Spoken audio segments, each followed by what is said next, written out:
So in this video, I'm going to go through how I chose my property manager as a first-time investor, and this is how it all went down. So as you guys would know from my last video, my property settled in WA a few months ago. I went through a buyer's agent. So soon after I signed the contract, I got an email from a property manager from the area saying they will contact me closer to the settlement date to get in touch with me with their property management services. And I thought that was all well and good. Let's call these guys Property Manager A or PMA. They got in touch with me through my buyer's agent's connections, and I thought this is pretty convenient. It's pretty easy. I'll just go through with them because they're coming from my buyer's agent and it's a pretty trusted connection. Now, because of that thought process, I didn't really think too much about it. I thought this would be all sorted and it wasn't really front of mind until a week before settlement. I realized, crap, I don't even know what these guys' fee structure is. I don't even know what I'm getting into. Is there even enough time at the moment? I don't even know what I'm signing. I haven't seen or signed the contract, anything like that. So I kind of set into a little bit of a panic mode. Now, this is on a Sunday night. I'm already having the Sunday scaries. So what do?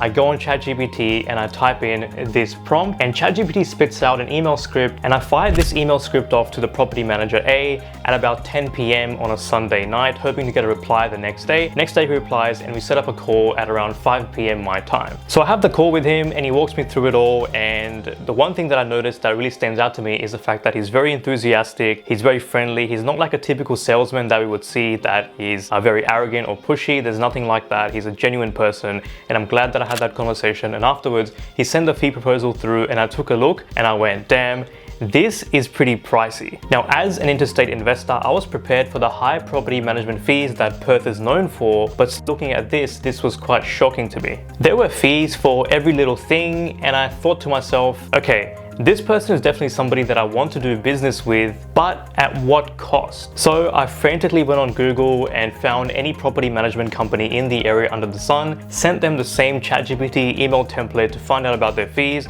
The main thing I was interested in is how much they're going to cost me, and really that was the main thing. That was my initial focus. Some of them were great and they replied fairly quickly. Some of them haven't even gotten back to me even to this day. Fair enough. Apart from emailing, I thought it's also better to call them, and that's when I spoke to a lady. Let's call her PMB, Property Manager B. So we start talking. I tell her about the property and the upcoming settlement, and she asks a couple of questions, and straight away one of the things which I can spot is that she isn't sounding too enthusiastic or too keen when we speak. It felt like I was just another customer to her, and I wasn't really sensing any sort of energy or any sort of proactiveness in what she was saying. It felt like to her it was just another day, and I started to have thoughts during the call that if this is how she is with a new prospect whose property is literally settling in a week, is this her approach to property management as well? And that question really grew on me as the call went, and I started to have doubts in her ability. At the end of the day, I am a hot lead. I am literally ready to buy now. I'm ready to be sold. I have a property settling next week, in literally a week, and I have no choice but to sign the paper very, very soon. So I'm ready to be sold. And look, at the end of the day, she may be good at her job and she may be great at what she does. She might be awesome at her ability and things like that, but I can only really go off of what I hear and what I see and what my first impressions are, and the overall call did not give me confidence, and I thought, you know what, I don't think I'm going to go with her, so I crossed her off the list. Even though I do have to say their fees were actually quite competitive. Now, while this is happening, I'm getting a flurry of email replies coming through from all the emails that I've sent off, and they're sending me through their fee proposals and stuff, and I'm listing them down on a spreadsheet. I recommend that you do this as well, and you work out which agency is effectively the most cost effective, and you can work out a percentage, which is what I recommend. Look at fees on an annual basis or on a monthly basis. I recommend annually because there'll be fees that only recur once a year. So do it on an annually basis, work out the effective percentage cost that you're being charged, and that way you can work out exactly what your cost is per year. And as a property investor, you can expect to pay all these fees, and this was quite shocking to me. Now, as a new investor, I came to learn that these are majority of the fees that you can expect to pay, and I was quite surprised to see that there's fees for every little thing. I had no idea about this, and this is where I got to learn that there is a huge knowledge gap between myself, who is a new investor, and somebody who is quite an experienced investor. One of the property managers, let's call him PMC, he wanted to speak to me over the phone, and I've got to say, this guy was one of the most proactive people that I have met throughout this process, and the one that followed up quite regularly and wanted to check in. So with this person, he had already sent me the fee proposal, so I asked him a couple of questions regarding that, and what he came back with and how he responded was that the fees are what they are, and the reason why we have them is because we have such good customer service. We often have have people that leave us and then they come back to us only to appreciate our good service and such. So I thought that was pretty interesting. And I've got to say, his entire structure was a lot cheaper than PMA. Now, in our conversation, I wouldn't say that he was arrogant or pushy, but I did sense a bit of assertiveness, and I felt like if we kept on going throughout the process, I feel like we would have some disagreements and I wouldn't be able to voice my concerns probably because they would be shut down. So I did feel a hint of that. And during our call, I asked him some important questions around repairs and dealing with tenants, some important questions such as, do they have a list of tradies ready for repairs?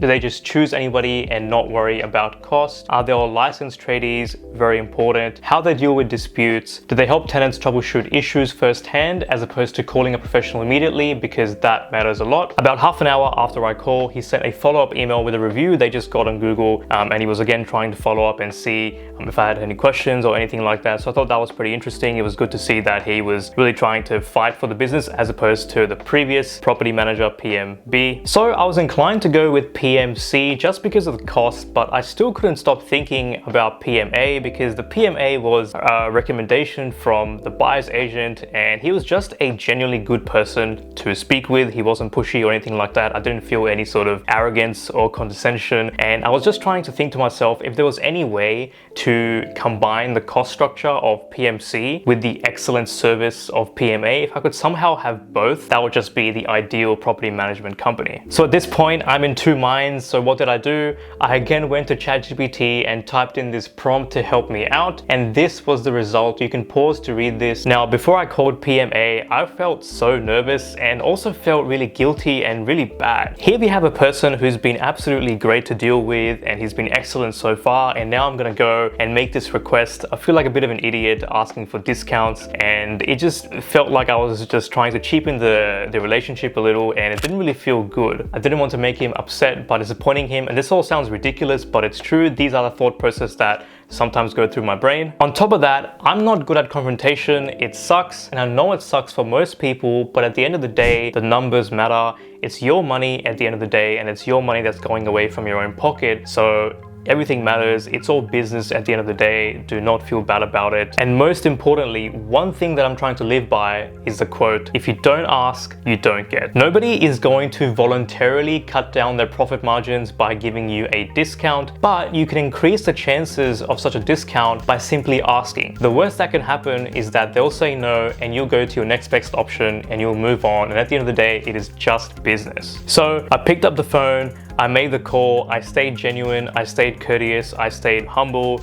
and followed the script, adapted it to my own style, and waited for his reply. And what he said absolutely shocked me. He definitely didn't change up his demeanor at all now that things weren't going so perfectly. He stayed calm, stayed friendly, stayed with a friendly demeanor, and he said, look, I appreciate your honesty and I appreciate the fact that you're considering us even though we're not the cheapest. The people that come through from your buyer's agency do pay the full cost, but let me call my director and see what we can do for you. And I was shocked, honestly shocked, the fact that he replied this way and that he didn't push back and he was genuinely willing to help. So after that call, I sent him a screenshot of PMC's fee structure and waited for a reply. For context, at this point, I had been researching for hours and this was still on the same Monday night, and at this point it was 10:15 p.m. my time, so it was 7:15 Perth time, and I appreciated the fact that even at this time after hours, especially in Perth, which seems to be quite laid back compared to Sydney, they were still willing to help and they were still so eager to help me out and take my business. On a personal note, I was very proud of myself for stepping outside of my comfort zone, and it just felt good that I actually made the step, made the call. Even if it went badly, I still asked and I still lived by the belief of if you don't ask, you don't get. So I got a call from him about 30 minutes later, and he explained to me that when he called his boss was doing the dishes. Despite that, they still spoke for about 20 minutes discussing the fees and whatnot. And to my surprise again, not only did they match some of the fees charged by PMC, they also removed completely some of the fees as well. And this made the overall proposition from PMA infinitely better than all the other property managers that were out there that I spoke with, that I got email replies from. And at that point, I was so damn impressed. I was like, I'm gonna sign this and return it back to you ASAP. So I've got it in contract and you make the sale. I was absolutely amazed by how they went above and beyond, especially at this hour, especially after hours, and I just knew that this was a green flag and a good sign. So that was my Monday night. It was extremely chaotic and I ended up signing around 12 a.m. that same night. The lessons from this whole experience that I've learned is the fact that number one, do not leave it too late. This whole rush could have been avoided if I was just on top of it. Number two, negotiate and ask around. Don't be afraid. The worst that can happen is that they'll say no and you'll go to your next best option. Number three, make a spreadsheet and compare the costs. Also make sure to compare the reviews because as we know, the cost isn't the most important thing. I decided to go with PMA because their reviews were just so damn good. They were almost 5 stars compared to the other property managers that are out there. And number four,